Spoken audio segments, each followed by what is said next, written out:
drug is composed of phenylethylamine, oxytocin, and serotonin.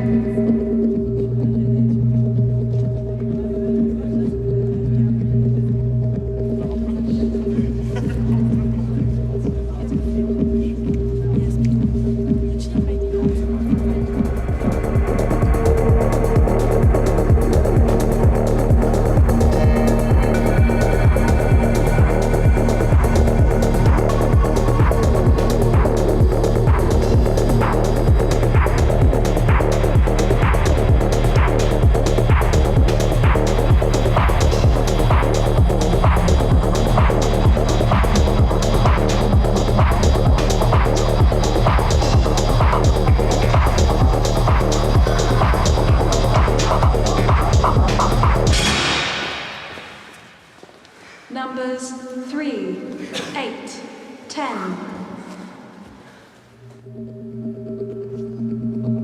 Quand je suis arrivé aux Beaux-Arts, en fait, il y a eu une parole forte d'un prof de la peinture qui s'appelait Abraham Pincas. Et lui nous disait que le but dans la vie, c'était d'apprendre tout le temps. Et il nous disait qu'en fait, le seul moyen d'apprendre tout le temps, c'est d'être artiste. Selon lui, en tout cas. Ça fait 3 ans que je travaille sur la problématique de la mémoire de l'eau, que j'ai traité par différents biais, que ce soit la science, la fiction, la science-fiction. Mais il y a quand même cette question d'une certaine dimension du culte qui revenait de nouvelles formes de rituels, dans des pratiques un peu séculaires. Toutes ces questions en fait, sur lesquelles je travaille, sur les ondes, donc les ondes perceptibles par les êtres humains, c'est la lumière et le son. Et c'est 2 types d'ondes auxquelles on est vraiment exposé quand on est dans un contexte de soirée. Et je trouve qu'il y a une sorte de transe et de rituel même qui se met en place.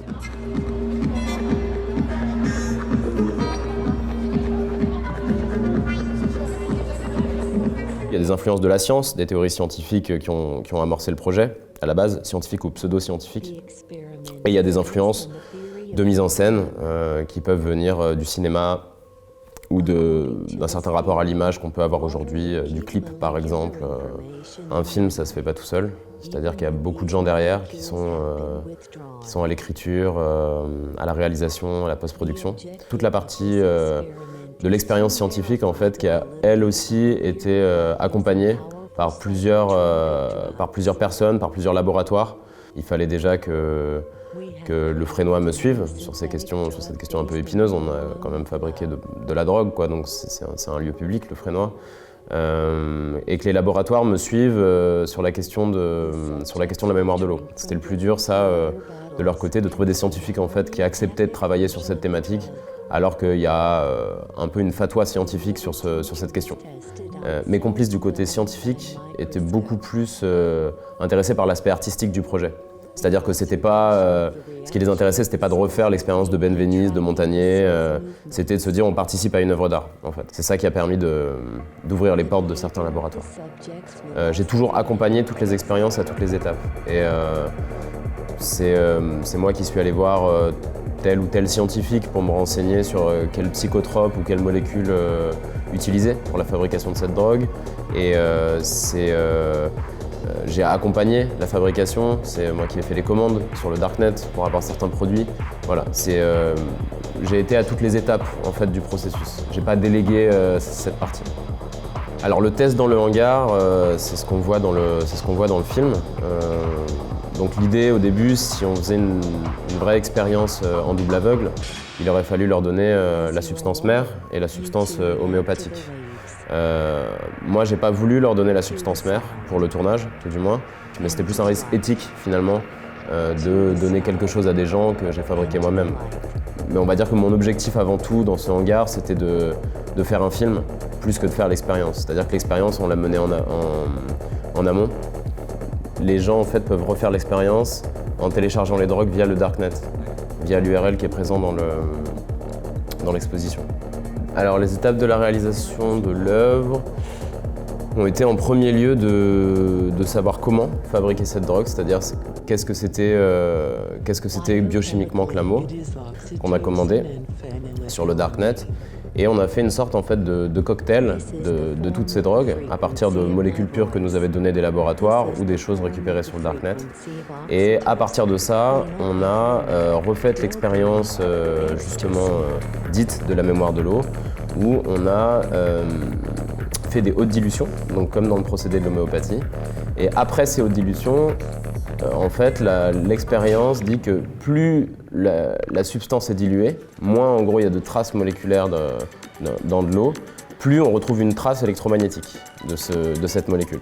Donc nous on a fait toutes les dilutions et on a capté, entre guillemets, la trace, la signature électromagnétique de cette drogue, de ce cocktail en fait, au final. Et cette signature électromagnétique qui est un son, des ondulations de fréquence.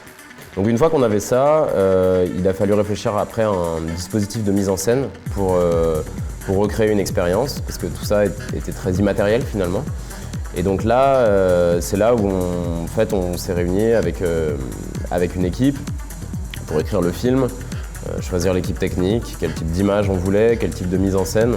Plus on avance dans le film, en fait, plus on s'écarte du documentaire pour arriver vers quelque chose d'un petit peu plus fictionnel et même un peu barré à la fin du film. Le film lui-même devient un peu drogué. Donc voilà, il y avait cette intention-là de construire cette espèce de progression. En fait, dans le film, il y a deux univers, l'univers du laboratoire et l'univers de la soirée, qui correspond à celui de la deuxième expérience où on essaye les drogues. Enfin, ce qui m'intéressait, c'était dans le film de fondre les deux, ces deux univers, petit à petit, qui sont séparés au début, mais de les faire se fondre. Quand tu parles de ces glitches, là, c'est pas vraiment des glitches, en fait, c'est des formes d'ondes sur des logiciels de son dans lesquels on est venu cropper. Le projet, en fait, s'appelle Please Love Party parce qu'il parle de l'effet placebo, dont l'étymologie vient de plaire, please. Donc dans l'effet placebo, il y a cette question un peu de l'autosuggestion et presque de l'auto-hypnose en fait finalement, mais en tout cas d'un conditionnement mental qui fait que certaines choses peuvent se passer, juste par ce conditionnement mental. Donc au-delà de la drogue, de la substance et des dilutions, il y avait ce conditionnement mental qui était là quand même présent pour les gens, qui sont arrivés dans un hangar avec une équipe de tournage qui était aussi nombreuse qu'eux. Et donc il y avait quelque chose d'assez intimidant. Le dispositif faisait que les gens avaient quand même un petit peu une sorte d'appréhension, ou tout du moins se poser vraiment une question, voilà. Et c'est ça qu'on voulait créer, et c'est ce point-là en fait qui est vraiment abordé dans le film, quoi. C'est la question de la croyance finalement. La question de la croyance qui joue beaucoup, à mon avis, dans les questions de l'effet placebo. Les effets, que ça soit placebo ou non, vont arriver après coup, si les choses marchent. C'est-à-dire que je pense qu'on peut même prendre une vraie substance et se persuader que c'en est pas et ne rien ressentir, je pense. Enfin, sur le pouvoir de l'intention, en tout cas.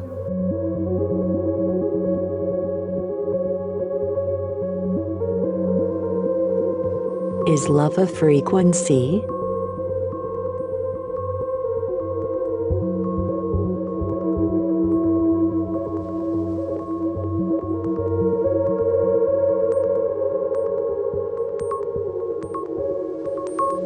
Is love a wave?